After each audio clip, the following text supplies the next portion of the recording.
बिस्मिल्लाहिर्रहमानिर्रहीम। अस्सलाम वालेकुम दोस्तों, नई वीडियो में खुश आमदीद। दोस्तों, सदारती निज़ाम क्या है और इस्लामी सदारती निज़ाम में फ़र्क क्या है? आज की वीडियो में हम यही नुक्ता समझाने की और इस नुक्ते से पर्दा उठाने की कोशिश करेंगे। वीडियो की तफसील में जाने से पहले आप देख रहे हैं हकीकत की दुनिया डॉक्टर अली के साथ। हमारा चैनल सब्सक्राइब करके घंटी के निशान को दबाना मत भूलिएगा। ज्यादा से ज्यादा लाइक और शेयर करने के साथ साथ कमेंट बॉक्स में पाक फौज जिंदाबाद, पाकिस्तान पाइंदाबाद और ISI के गुमनाम हीरोज को सलाम का नारा कमेंट जरूर कीजिएगा। दोस्तों, जो ही इस्लामी सदारती निज़ाम की सदाएं बुलंद हुई हैं, तो फौरन ही गलीज पार्लिमानी जमहूरियत के पुजारियों ने उसके बारे में अबहाम और शक पैदा करने के लिए अपनी अपनी आवाजों में राग अलापना शुरू कर दिए हैं। मार्शल लॉ और जमहूरियत का मुकाबला किया जाए तो इसमें कोई शुबा नहीं कि पाकिस्तान ने मार्शल लॉ के अदवार में बेइंतहा तरक्की की है और पाकिस्तान की मुकम्मल तबाही सिर्फ इस नाम नहाद जमहूरियत में ही हुई है। मगर फिर भी मार्शल लॉ के दौर में सदारती निज़ाम हरगिज इस्लामी सदारती निज़ाम नहीं था। दोस्तों, इस्लामी सदारती निज़ाम एक हैरत अंगेज और इंतहाई मुतहरक निज़ाम हुकूमत है।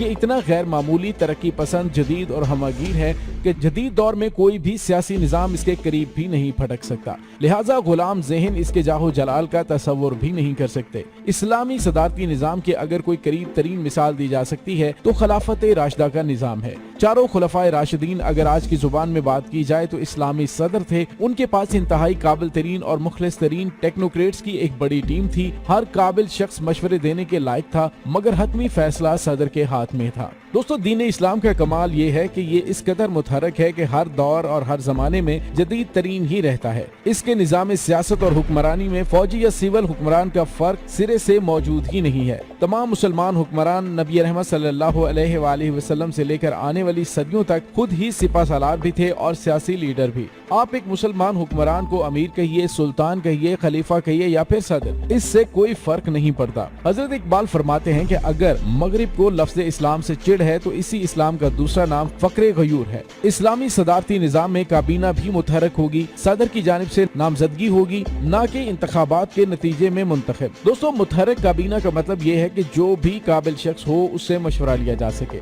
जिम्मेदारी दी जा सके और फिर काम न करने की सूरत में फौरी माजूल किया जा सके। इस्लामी निज़ाम सियासत में मुंतखब पार्लिमान का सिरे से कोई तस्वुर ही मौजूद नहीं है। हमारे निज़ाम हुकूमत में अक्सरियत की राय से नहीं, शरीयत की राय से फैसले होते हैं, चाहे अक्सरियत उसकी मुखालिफ ही क्यों ना हो। मुसलमानों के तमाम उमूर शुरा से तय होते हैं और हर मुसलमान मशवरा दे सकता है। इस्लामी निज़ाम हुकूमत में कोई लिखा हुआ दस्तूर या आइन नहीं होता। कुरान और सुन्नत, इजमा और इज्तिहाद एक ऐसे मुतहरक और इनकलाबी निज़ाम सियासत की बुनियाद रखते हैं कि जिसमें आज़ाद कौमें ज़माने के बदलते हुए तकाज़ों के मुताबिक अपनी आज़ादी और गैरत बरकरार रखने के लिए हर किस्म के फैसले करने में आजाद होती हैं, न कि इंसान के लिखे हुए बोसीदा दस्तूर के गुलाम। काफरों ने भी अपना निज़ाम हुकूमत मुसलमानों से सीखा है। इंग्लिस्तान में आज भी लिखा हुआ है कि दस्तूर या आइन नहीं है। सोचे तो जरा क्यों। वो कहते हैं कि हम अपनी रवायात को सामने रखते हुए अपनी जरूरियात के मुताबिक फैसले करते हैं। ये ऐन इस्लामी तस्वुर है कि जो अल्लाह ने अपने आजाद बंदों के लिए तजवीज़ किया है। दोस्तों, आज अगर पाकिस्तान में हम इस्लामी सदारती निज़ाम नाफिज करने की बात करते हैं तो इसका तरीका कार क्या होगा? ये वो सवाल है जो आज की नौजवान नस्ल के जहन में है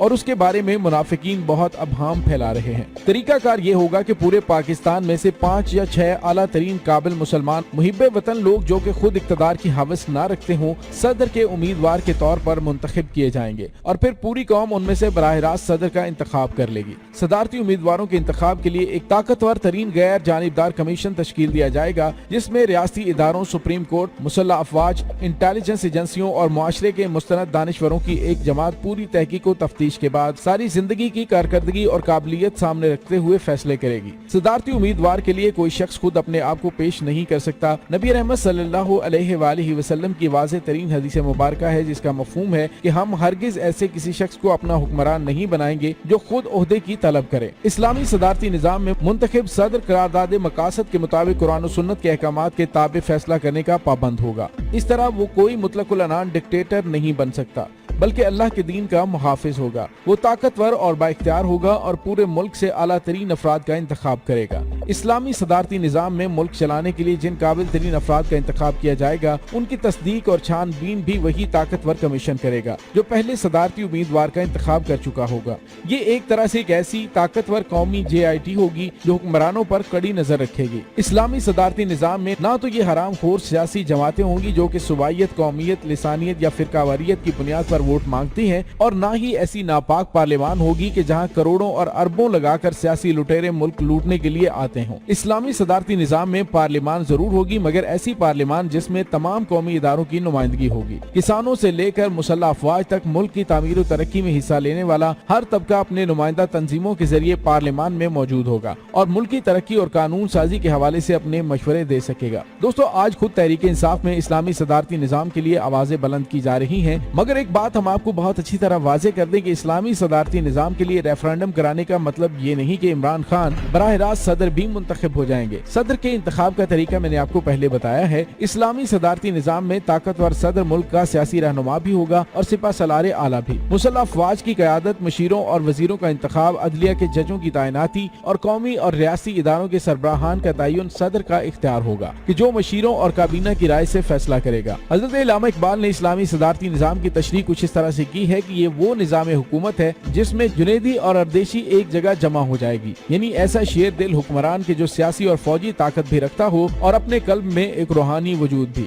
اسلامی صدارتی نظام کا حیرت انگیز تصور نہ پارلیمانی جمہوریت ہے، نہ مارشل لا، اور نہ ہی جدید سیاست کا نظام، اور نہ ہی مطلق العنان ڈکٹیٹرشپ۔ جن غلاموں نے اسلام کا روحانی سیاسی تصور جانا اور سمجھا ہی نہیں، ان تنگ نظر، اندھے، گونگے اور بہرے غلاموں سے یہ توقع کرنا کہ اس بہرے بے قراں کا احاطہ کر سکیں ایک ناممکن امر ہے۔ دوستو، اسلامی صدارتی نظام آزاد قوموں کا نظام حکومت ہے، کیونکہ بقول اقبال خدائے زندہ بھی زندوں کا ہی خدا ہے۔ دوستو، ہم نے پاکستان بنایا ہی اس لیے تھا کہ یہاں پر اسلام کے دائمی اور ابدی روحانی، سیاسی اور عسکری اور معاشی نظاموں کو نافذ کر کے دنیا کے لیے ایک نئی مثال قائم کر سکیں۔ حضرت قائد اعظم محمد علی جناح رحمۃ اللہ علیہ نے پاکستان کو اسلام کی لیبارٹری قرار دیا تھا کہ یہاں ہم ایک نیا تجربہ کریں کہ جو اس سے قبل صدیوں میں کبھی نہیں کیا گیا۔ دوستو، صدیوں کی غلامی کے بعد پاکستان اس لیے نہیں بنایا گیا تھا کہ یہاں ہمیشہ کے لیے انگریزوں کے بنائے ہوئے اینگلو سیکسن پارلیمانی نظام کی بدبودار لاش کو جمہوریت کے نام پر گھسیٹا جائے۔ پچھلے 11 سال کی حکومت نے تینوں بڑی سیاسی جماعتوں کو آزما لیا ہے۔ جو افراتفری آج کی حکومت میں مچی ہوئی ہے، اس سے تو بالکل واضح نظر آ رہا ہے کہ آنے والے دور میں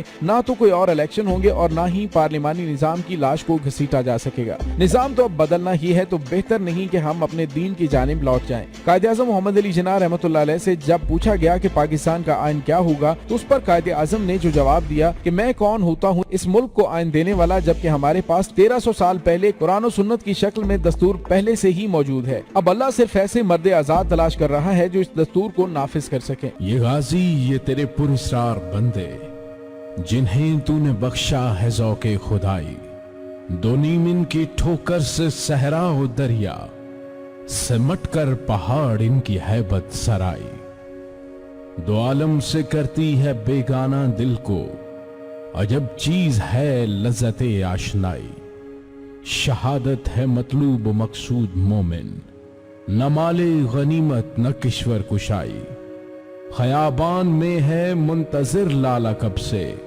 قبا چاہیے اس کو خون عرب سے، کیا تو نے صحرا نشینوں کو یکتا، خبر میں نظر میں اذان سحر میں، طلب جس کی صدیوں سے تھی زندگی کو، وہ سوز اس نے پایا انہی کے جگر میں، کشادے درے دل سمجھتے ہیں اس کو، ہلاکت نہیں موت ان کی نظر میں، دلے مرد مومن میں پھر زندہ کر دے، وہ بجلی کے تھی نعرہ لا تذر میں، عزائم کو سینوں میں بیدار کر دے، نگاہ مسلمان کو تلوار کر دے، خدا کرے کہ میری عرض پاک پر اترے وہ فصل گل جسے اندیشہ زوال نہ ہو، یہاں جو پھول کھلے وہ کھلا رہے صدیوں، یہاں خزاں کو گزرنے کی بھی مجال نہ ہو، گھنی گھٹائیں یہاں ایسی بارشیں برسائیں